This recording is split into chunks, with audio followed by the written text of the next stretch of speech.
You think you've seen dominance? You think Bron Breakker is untouchable? You think Bronson Reed is the most dangerous big man in WWE? Wrong. What just went down backstage 2 minutes ago is about to shake the entire wrestling world to its core, and if you're a fan of either of these so-called monsters, you better sit down because Jacob Fatu just made both of them look like absolute jobbers. I'm not talking about a competitive fight. I'm not talking about a back-and-forth brawl. I'm talking about a complete and utter annihilation that has the entire locker room buzzing and social media exploding right now. The Samoan Werewolf just reminded everyone why he's the most feared man in professional wrestling, and he did it by taking out two of WWE's top powerhouses like they were enhancement talent. But here's what's really going to blow your mind: this wasn't random. This wasn't some spontaneous backstage altercation. This was calculated. This was personal. And this was payback for everything Bron Breakker and Bronson Reed have been doing over the past few weeks. The question everyone's asking now is, did they really think there wouldn't be consequences?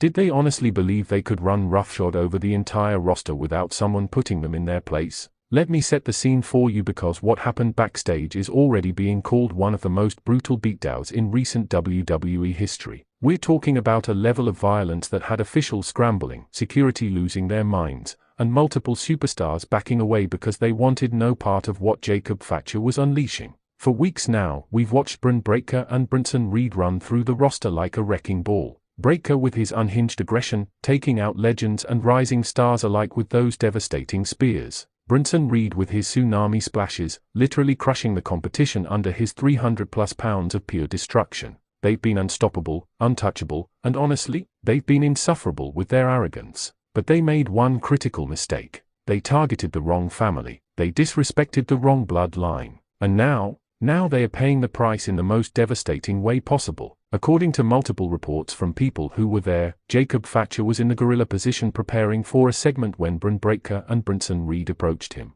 Now, whether they were trying to intimidate him or just talking trash, we don't have all the details yet, but what we do know is that words were exchanged, and those words turned into the kind of chaos that WWE officials are still trying to clean up. Fatu didn't wait. He didn't hesitate. He didn't give them the chance to make the first move. The Samoan Werewolf erupted with a fury that caught both men completely off guard. We're talking about a man who moves like a cruiserweight but hits like a super heavyweight, and he was using every ounce of that lethal combination to destroy both Breakker and Reed simultaneously. Witnesses say Fatu hit Breakker with a superkick that echoed through the entire backstage area, and I'm not exaggerating when I say people 3 corridors away heard the impact. Bron went down hard, and before Reed could even react, Fatu was already on him with a combination of strikes that had the big Bronson covering up like he was in a street fight he wasn't prepared for. But here's where it gets insane. Bron Breakker, being the tough-as-nails competitor he is, tried to get back up. He tried to fight back.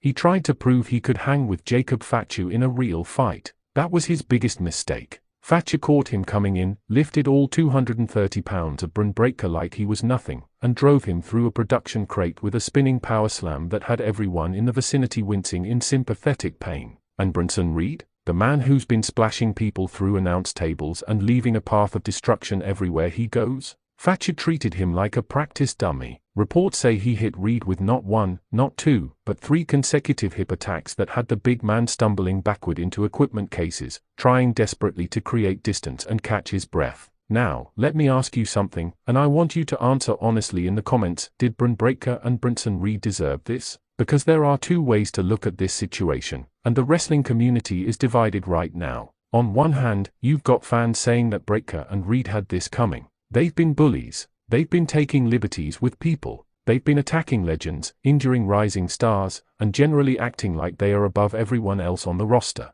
From this perspective, Jacob Fatu just delivered the justice that everyone's been waiting for. He did what nobody else had the courage or the ability to do. He put both of these men in their place and showed them that there's always a bigger dog in the yard. On the other hand, you've got people arguing that Jacob Fatu took things too far, that this was an overreaction. That attacking 2 men in what's being described as an ambush-style assault isn't the answer, regardless of what Breakker and Reed have done in the past. These fans are saying that Fatu should have handled this in the ring, not in some backstage brawl that could have resulted in serious injuries.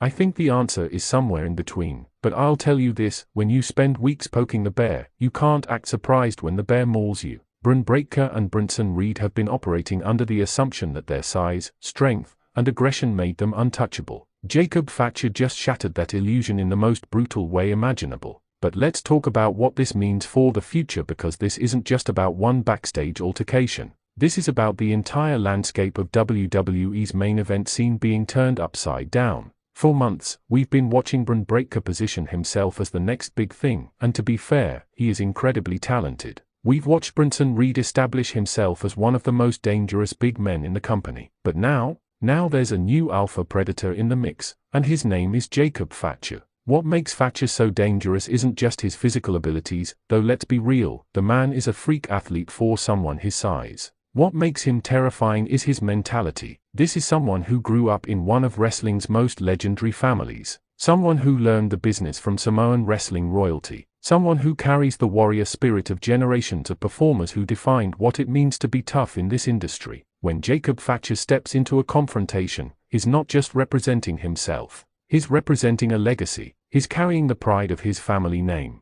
And when someone disrespects that, intentionally or not, he takes it as a personal attack on everything he stands for. That's what Bron Breakker and Bronson Reed triggered, and that's why they found themselves on the receiving end of an absolute mauling. Now, here's where this gets really interesting from a storyline perspective. WWE management is reportedly livid about what happened backstage. There are rumors that fines might be coming. Suspensions might be on the table. There's even talk that this could lead to some kind of stipulation match where all three men are involved, because let's face it, after what just happened, there's no way this is over. Think about the possibilities here. We could be looking at a triple threat match with some kind of no disqualification stipulation. We could see a feud that extends all the way to the next premium live event. We might even witness the formation of unexpected alliances, because if Breakker and Reed want any chance of surviving against Jacob Fatu, they might need to work together. And how insane would it be to see those two egos trying to coexist as a temporary team? But let's be real for a second, and I want your opinion on this in the comments. Can Bron Breakker and Bronson Reed really beat Jacob Fatu in a fair fight? Because what we witnessed backstage wasn't a fluke. It wasn't luck. It was a demonstration of pure dominance from a man who many consider to be one of the most complete performers in the industry today. Fatu has the striking ability to compete with the best strikers in the business. He has the power to match up with the strongest heavyweights. He has the agility to keep up with cruiserweights. And most importantly, he has the mindset of someone who doesn't just want to win, he wants to destroy his opponents and leave a lasting impression that makes people think twice before stepping to him again. The footage that's starting to leak from backstage is absolutely wild. We're seeing screenshots and short clips of the aftermath, and let me tell you, both Breakker and Reed look like they went through an absolute war. There are reports of medical staff attending to both men, checking for potential injuries, making sure nothing's broken or seriously damaged. That's the level of intensity Jacob Fatu brought to this confrontation. And you know what the craziest part is? According to people who were there, Fatu walked away from this entire situation barely breathing hard. He dismantled two of WWE's top monsters, sent a message to the entire locker room, and then just walked away like it was another day at the office.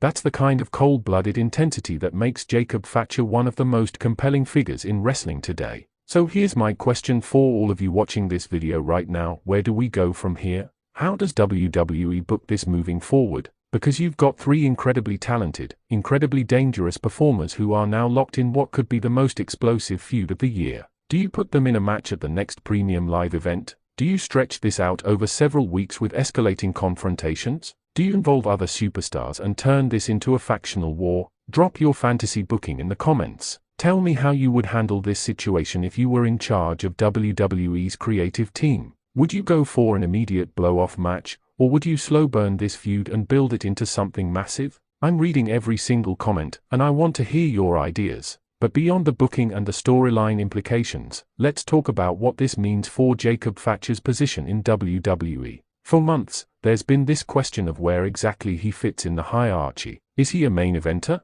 Is he an upper mid-card guy? What's his ceiling in the company? Well, after today, I think we have our answer. You don't decisively beat down Bron Breakker and Bronson Reed unless WWE sees you as a major player. This is Jacob Fatu's statement to the wrestling world. This is him saying, I'm not just another name on the roster. I'm not just another member of the Samoan dynasty. I am a force to be reckoned with, and anyone who forgets that is going to learn the hard way. And honestly, after what we just witnessed, I don't think anyone's going to forget anytime soon. The wrestling world is buzzing right now. Twitter is exploding with reactions. Reddit is going crazy with theories about what happens next. Every wrestling news site is scrambling to get more information about exactly what went down backstage. This is the kind of moment that creates mainstream attention, that gets casual fans interested again, that reminds everyone why we love this business in the first place. So if you're not already subscribed to Wrestling Zone, smash that subscribe button right now because we're going to be covering every single development in this story as it unfolds. Hit the notification bell so you don't miss any updates because trust me, this situation is far from over. And most importantly, get down in the comments and let me know, are you team Jacob Fatu, or do you think he went too far? Who's going to come out on top when these three finally meet in the ring? And what do you think happens next? This is the kind of chaos that makes wrestling must-see entertainment, and Jacob Fatu just proved why he's one of the most dangerous men in the business today. Bron Breakker and Bronson Reed wanted war, well, they got it, and they might be regretting that decision right about now.